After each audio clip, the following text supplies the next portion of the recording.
A gente fala agora sobre uma situação recorrente no transporte público que deixa mulheres indignadas. Diariamente, milhares são vítimas de algum tipo de importunação sexual. É grande o número de casos de assédio sexual dentro do coletivo, mas a maioria dos casos não chega à polícia. Infelizmente, ainda há poucas denúncias. Importunação é crime que pode render ao agressor 5 anos de prisão. Os repórteres Leonardo Barreto e Miro Ribeiro trazem agora uma matéria especial sobre esse assunto. Eu estava com minha mãe dentro do ônibus, só que minha mãe estava sentada, né? Aí eu fiquei em pé, perto da porta, e o rapaz encostou e botou a bolsa, só que eu não percebi. Aí minha mãe olhando, né, vendo a ação até onde ele ia. Aí nisso, quando ele encostou mais, aí minha mãe chegou e levantou e falou: "Fulano, vem pra cá". Aí eu nem estoquei, as pessoas olhando e ninguém falou nada. Se não fosse minha mãe ali, ele tava...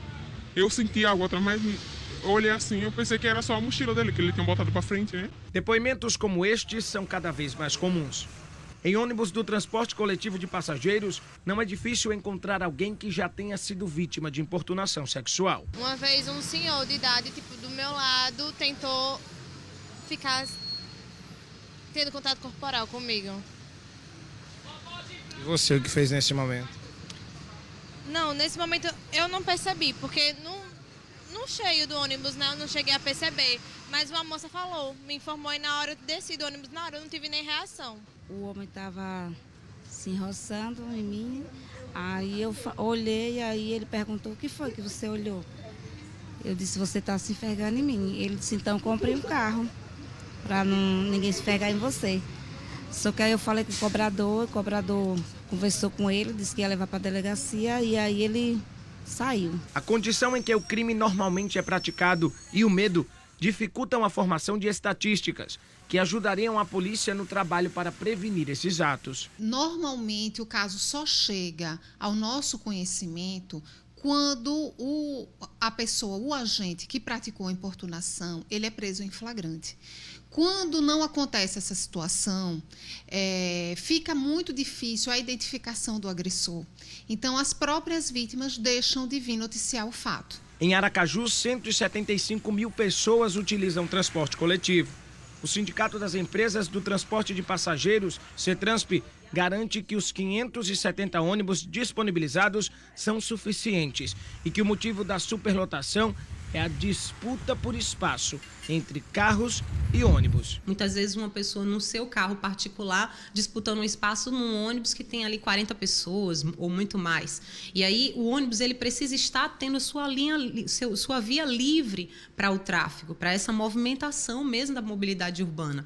Essa já é uma iniciativa nacional, há uma visão nacional, um entendimento que é necessário priorizar o coletivo. Então, com a priorização do transporte, a gente acha assim que vai contribuir com isso, os ônibus vão estar na sua quantidade regular, até porque a quantidade de ônibus é decorrente do planejamento urbano, né? Há um ordenamento de trânsito feito, desenhado pela SMTT, para que essa quantidade venha a ser estabelecida. A gente não poderia encharcar também as vias de ônibus. Então, essa quantidade ela é suficiente para atender a população de Aracaju e da região metropolitana, só que a gente precisa dessa prioridade ao transporte. Para muitas mulheres, pegar ônibus em horário de pico é sinal de medo.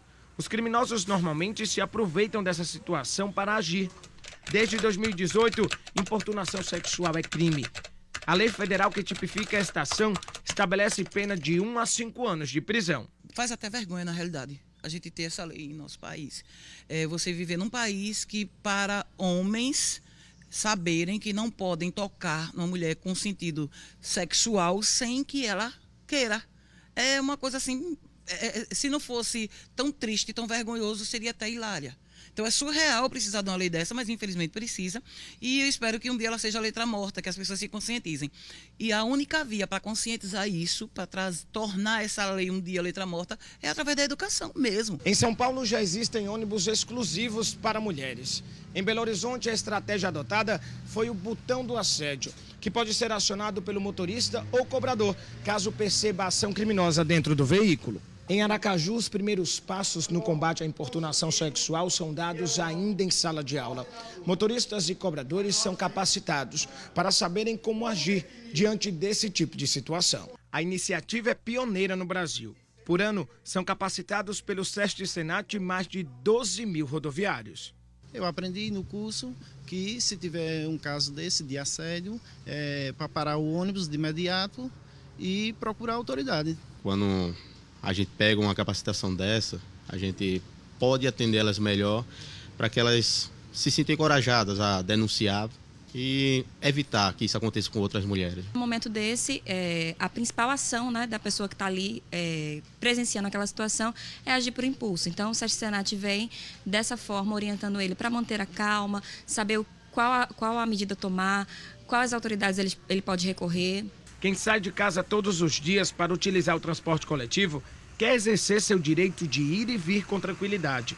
Quando isso sofre interferência por alguma ação criminosa, deve ser combatido e denunciado. O que é que a gente quer? Ter paz, poder andar, poder ir trabalhar, poder ir para a escola, ir para a faculdade, sem estar com esse receio de ter um homem com um intuito sexual sem que a gente deseje. Então, isso é uma questão de qualidade de vida e de você poder exercer plenamente a cidadania e a sua autonomia, sua independência e sua dignidade sexual.